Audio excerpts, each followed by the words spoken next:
Well, you hear these words from the book of Numbers, chapter 21, verses 4 through 9. They traveled from Mount Hor along the route to the Red Sea to go around Edom. But the people grew impatient on the way. They spoke against God and against Moses and said, "Why have you brought us up out of Egypt to die in the wilderness? There is no bread, there is no water, and we detest this miserable food." Then the Lord sent venomous snakes among them. They bit the people, and many Israelites died. The people came to Moses and said, We sinned when we spoke against the Lord and against you. Pray that the Lord will take these snakes away from us. So Moses prayed for the people. The Lord said to Moses, "Make a snake and put it up on a pole. Anyone who is bitten can look at it and live." So Moses made a bronze snake and put it up on a pole. Then when anyone was bitten by a snake, they looked at the bronze snake and lived. So this isn't the first time that we've read this story, even in this specific series that we're working through on each book of the Bible and the gospel in each book of the Bible over this year. So we've only been in this series for 8 weeks. This is now the second time that we've used this story. We also referenced it during our sermon on the gospel according to John back in December, because of the fact that this story is referenced leading up to John 3:16. It's alluded to in the verses prior to John 3:16, and so it's just a pretty important story. And I know that and we're going to talk about the fact that there's a lot more to the book of Numbers than just this particular story, but this story is so important to God's character. It's so important to his care for his people. It's important to the plan of salvation. And obviously, it made it into one of the Gospels. So this story, it matters just a little bit. But there's a lot more for us to cover in the book before we circle back around to this story for the second time. As always, before we jump in this morning, we are working through a year-long series that we're simply calling The Gospel, as we look at each book of the Bible and begin to identify where it is that each book of the Bible points to and declares the good news about King Jesus. And so we've got two main assumptions that are guiding this series as we're working through it. The first is this: it is that Jesus is the gospel. Or to expand on that a little bit, it's that we believe that the good news is that Jesus, the crucified and risen Messiah, is Lord.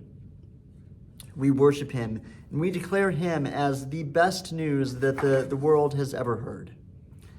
And our second assumption is this: we believe that the Bible is a unified story that leads to Jesus.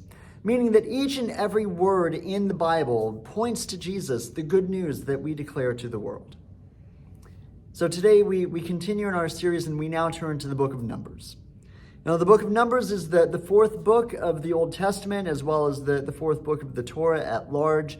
And so this book, one of the things that we talked about in our first week in this series is the way in which the Torah is meant to be read as one unified piece of literature. It all works together, plays off of one another. And so the book of Numbers, one of the things that happens is it's kind of the mirror image to the book of Exodus. You see, the book of Exodus is the story of the people of Israel going from exile and oppression in a land to Mount Sinai. Well, Numbers is then kind of the reverse of that. It's the story of the people of Israel going from Mount Sinai back into an exiled, barren land. And while we wouldn't necessarily know that was coming based solely off of the title of the book, I mean, it's just called Numbers, like that doesn't really give us any clue into what's going to happen in the book. The original Hebrew audience, though, they very much would be expecting this to be a part of the story, and that something was probably going to go wrong. And so why would that be? Well, the reason is because the original book isn't called Numbers. In Hebrew, it's called Bamidbar, which would translate to in the wilderness. See, the whole Torah up to this point has been on a trajectory toward the promised land. The Israelites leave Egypt. God does these incredible miracles in their midst, and on their journey, he leads them to Mount Sinai, where he gives them instructions on what they need to do so that he and they can dwell together in perfect unity once again. He gives them his law, and once things wrap up at Sinai, then we're supposed to be thinking, okay, next stop, promised land. So then why in the world would there be a book called In the Wilderness? Feels like the next book should be called In the Promised Land. So this book of In the Wilderness seems like it probably doesn't bode very well to the Israelites. So the book of Numbers, it's split into three main sections. The first section is chapters 1 to 10, and this happens at the foot of Mount Sinai. The Israelites are gearing up, preparing to go into the promised land. A census is taken. That's kind of why we call it the book of Numbers, because there's a census and everyone's counted. There's final instructions that are given for how they're to operate, not only on their journey and during the conquest, but then when they get into the land. The second section then is chapters 11 to 25, and this is kind of the narrative portion of the book. This tells the story of Israel, the things that happened to them in the wilderness. And then there's chapters 26 to 36. And this makes up the third section of the book, where another census is taken. But now this second census is taken 39 years later on the plains of Moab, as the people of Israel begin to prepare to go to the promised land again. And I think this is the part of Numbers that often confuses people. Like, why are there two censuses in this book, and why give two entire chapters just to counting the people of Israel? Like, that doesn't feel like a great use of space.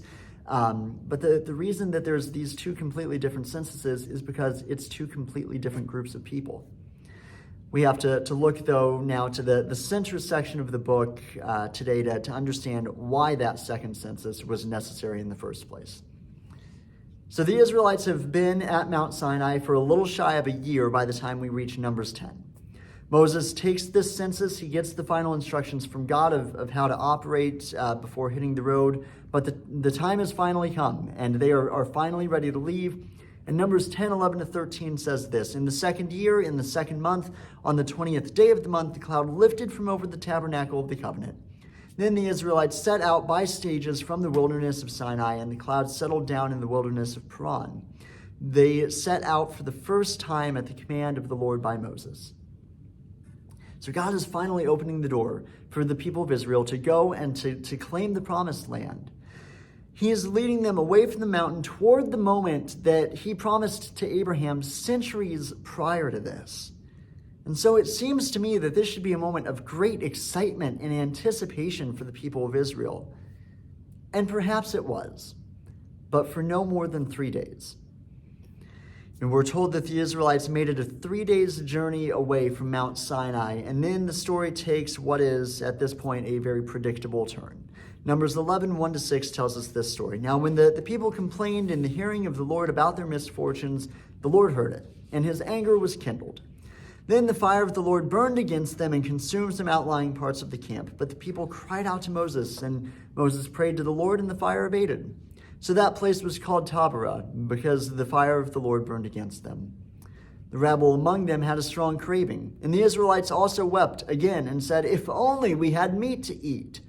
We remember the fish we used to eat in Egypt for nothing, the cucumbers, the melons, the leeks, the onions, and the garlic, but now our strength is dried up, and there is nothing at all but this manna to look at.' 3 days later, the people start complaining. And the people once again rebel against God before they even make it to the promised land. God hears their complaints, though, and he offers them meat to eat.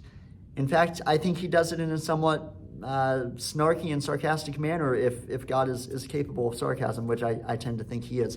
But he provides them not only a little bit of meat to eat, but he provides an obscene amount of meat to the point that they have so much quail that people are gathering baskets upon baskets of it.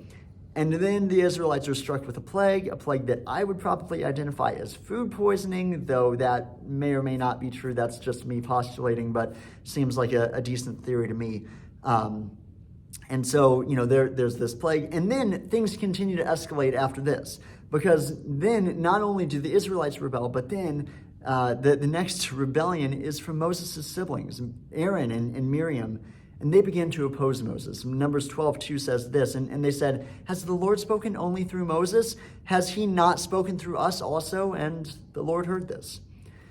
And again, God's anger, his anger is kindled against now Miriam and Aaron, and he strikes Miriam with leprosy.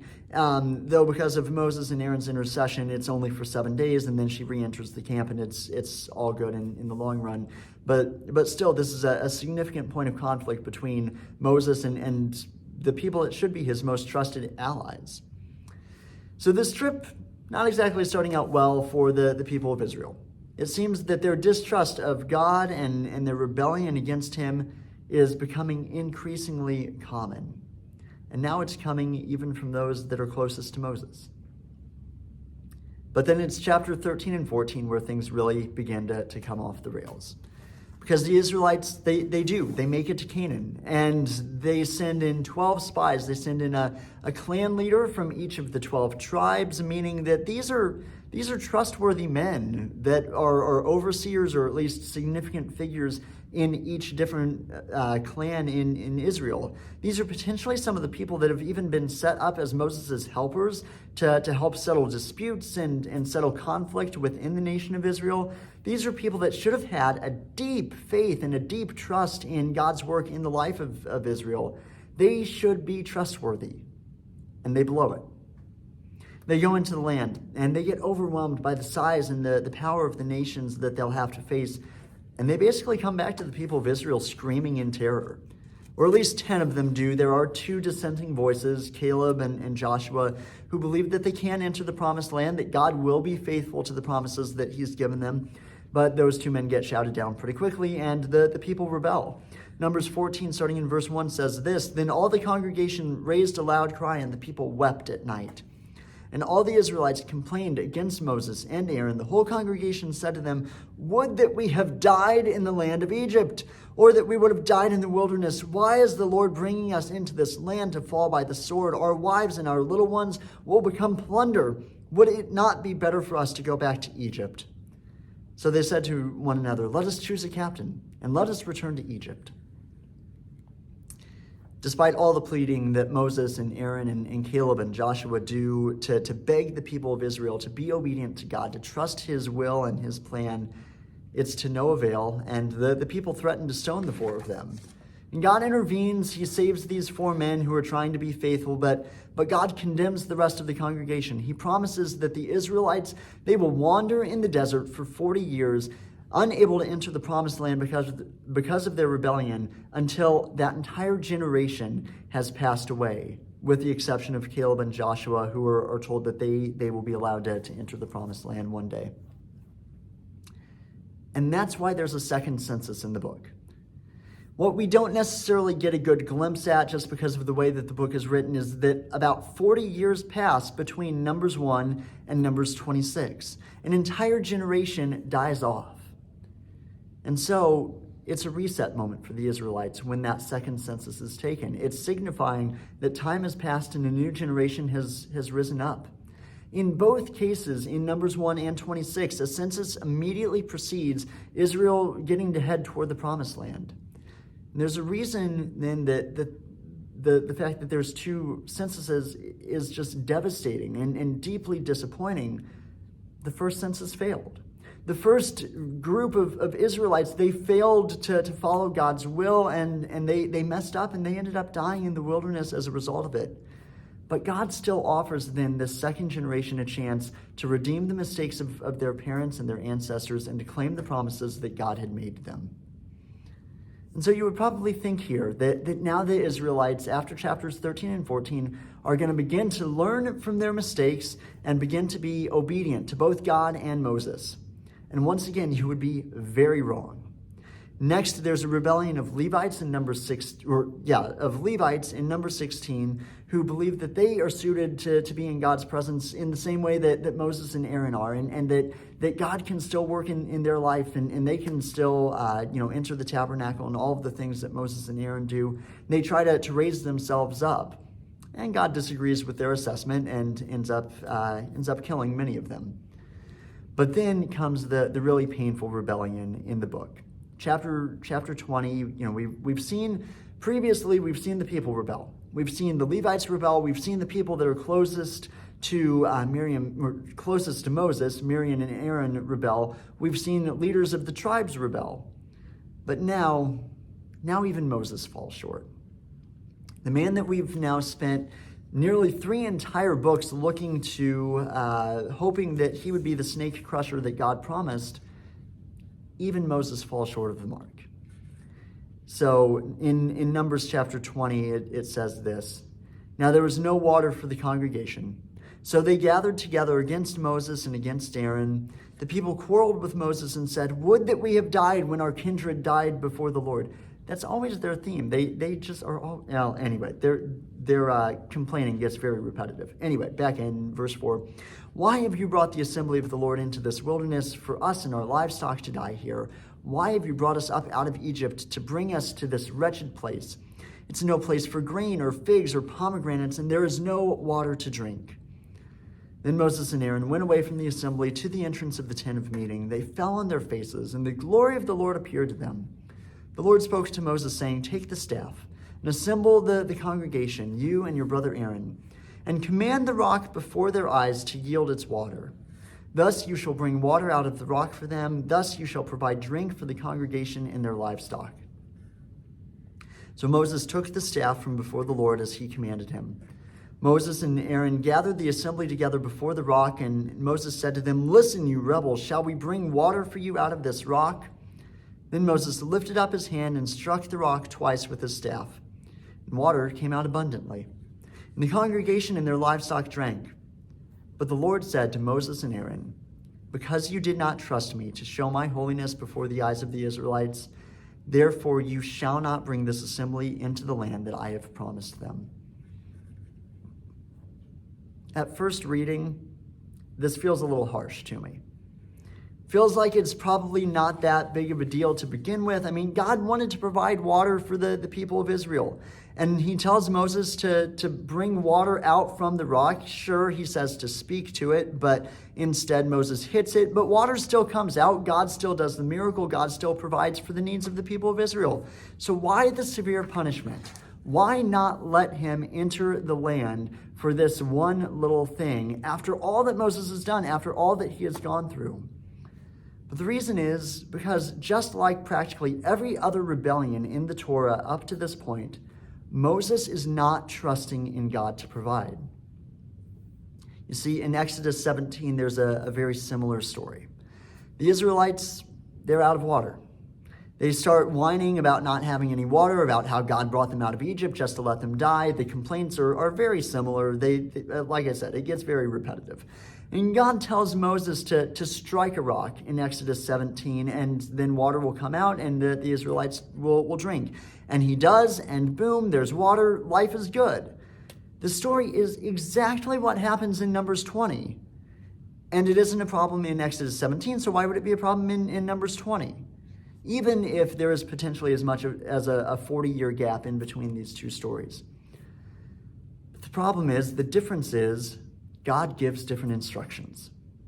In Numbers 20, God specifically tells Moses to speak to the rock and water will come out. Notice the strange lacking of talking to rocks that we find in the story. Rather than obey the new instructions that God gave, Moses does the thing that he's already done before. He does the thing that he knows already worked once and he can easily believe is going to work again. This requires no new faith in God to do a miracle and do something surprising. And so Moses hits the rock and knows that this has worked before and trusts that it will again. And it's for this reason then that Moses is kept from entering the promised land, because he didn't trust God to provide in a new way, in a new means that didn't make all that much sense. Now, there's another important detail of this story, I think. Now, despite Moses' disobedience, the miracle still happens. God still provides water for the Israelites. And so most people would look at that and say, well, look, God showed up. And so that's still a win. That's still a victory. And that must mean that God is blessing the work that's being done, is pleased with Moses and is by his side. But this is what's so important about this story for me. Just because God does something powerful does not necessarily mean that God is pleased with all those involved. In a world that is so driven by metrics and results, we never stop and ask if it matters how we get there. A few easy examples of where we see this in our world today. First, megachurches. Megachurches are almost always looked at, especially from the inside, as super successful because they're the biggest buildings with the biggest budgets, the largest congregations, the most ministries, are reaching the most people, and they're just these super successful ministries for Jesus. But that does not inherently mean that God is pleased with what's happening inside of that church or with that church's leadership. Or we could look to the political realm. We could look to our president specifically, our elected officials at large, though. Especially if your candidate wins, Christians are extremely likely to look at that person and say, well, look, they ended up in office, so that means that they're a part of God's plan for the world. God's hand is clearly with them. God is blessing them and using them, and we should trust them without any question and trust that this is God's man. But we never stop and ask what they've done or what concessions they've made to make it into that position. Just because a good thing happens does not mean that God is pleased with how it happened. This was the case with Moses. This could just as easily be the case with us. Not only does the end result matter, but our faithfulness, our obedience to God along the journey matters every step of the way. In this world where we're constantly hearing voices that are telling us that, well, the ends justify the means, so long as we come out on top, this is radically, unquestionably out of step with the kingdom of God. If Moses' obedience matters, we'd better believe that ours does too. At the very beginning of the sermon, I mentioned how the book of Numbers is kind of a mirror image to the book of Exodus, so let's unpack that a little bit more. So Exodus is the story of the people heading from captivity in Egypt to Mount Sinai. Numbers then is the story of the people going from Mount Sinai back to captivity in the desert. Exodus is the story of Egypt's rebellion against God and resisting God's will, and then God plagues them because of their rebellion. Numbers is the story of Israel's rebellion and God's plagues on them. But I think one of the most dramatic reversals in the book of Numbers is actually found in the story of Balaam. So in chapters like 21 to 25, there's this weird character that shows up. Now, Balaam is actually a super confusing character to me. The more I dig into him, the less I think I understand about him. But one of the things that I can say for certain is that Balaam was a pagan prophet or priest of some type. And so as the Canaanites see the people of Israel moving in on them, preparing to enter the promised land, a king, Balak, hires Balaam to put a curse on the Israelites. So this is a pagan king and a pagan priest that are working against the people of God. The last time we dealt with a pagan king working against the people of God, it was Pharaoh trying to hold Israel back from God's promises. So if this was a movie, there would be ominous music playing in the background as we hear about Balak and Balaam and their schemes. We would probably hear the same music that we heard when we were seeing Pharaoh on screen. But God speaks to Balaam, and this is where the story takes a different turn. Balaam listens. Not only does he refuse to curse Israel, but then he goes on to actively choose to bless them. In the midst of Israel messing up time and time again, there are 5 times toward the end of the narrative portion of the book that this pagan prophet pours out blessing and prophecy on the people of Israel without them even knowing what's happening. And it culminates in what becomes a really significant word from the Lord in Numbers 24, 15, and 17. It says, "So he, Balaam, uttered this oracle, saying, the oracle of Balaam, son of Beor, the oracle of the man whose eye is clear, the oracle of the one who hears the words of God, and knows the knowledge of the Most High, who sees the visions of the Almighty, who falls down but with eyes uncovered. I see him, but not now.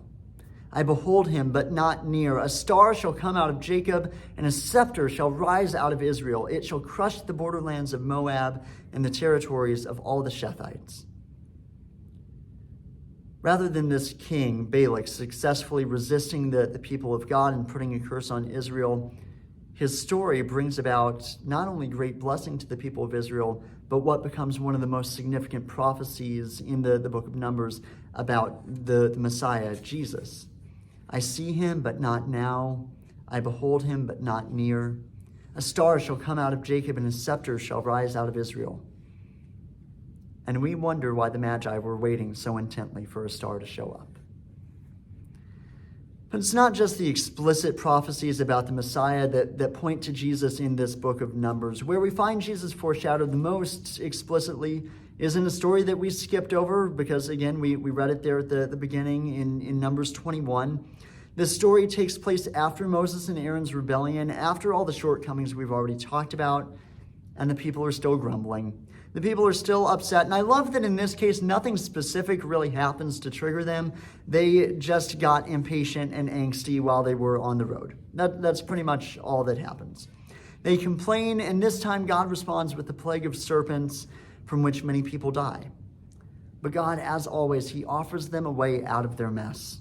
Moses creates a bronze serpent, he puts it on a pole, and all the people have to do to survive if they're bitten by a snake is to look at this bronze snake and trust in God to move, and they will live. That's it. No prayer, no sacrifice, no strings attached. Just look at the bronze snake and you're good to go. And how beautiful is it then that this is still the way that God is saving his people today? All that we need to do is to look at the Messiah raised up on a pole, crucified, lifted up for us, and trust that God will save us. There is no sacrifice. There are no offerings necessary. There are no strings attached. There's just a God who radically loves us and wants to set us free from the plagues of sin and death that plague the world. And how significant is it then that Moses creates for the people to look up at this serpent, an image of the sin that plagues our world, hearkening back to Genesis 3 and the first serpent and the temptation and chaos that serpent brought.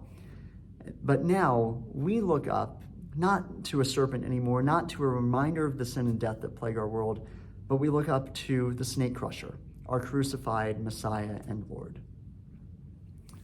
If I have to summarize the book of Numbers and the way that it points to Jesus in one story, that's it. Even after everything that Israel did, even after all their complaining and all of their talk about how much better Egypt would be than the wilderness, God never abandoned Israel to their fate. He always provided a way for them to move forward. Sometimes it was messy, and in one case, an entire generation died. But he always offered forgiveness, even sometimes through a bronze snake in the wilderness. And the same is true for the people of God today. Despite our constant failures, our constant shortcomings, our backsliding, our distrust of God's work in our life, and our constant complaining about the good old days when it was so much easier to be a Christian, God has not abandoned us. He has offered us salvation through his Son, lifted up on a cross for the world to see. All we need to do is have faith and look up.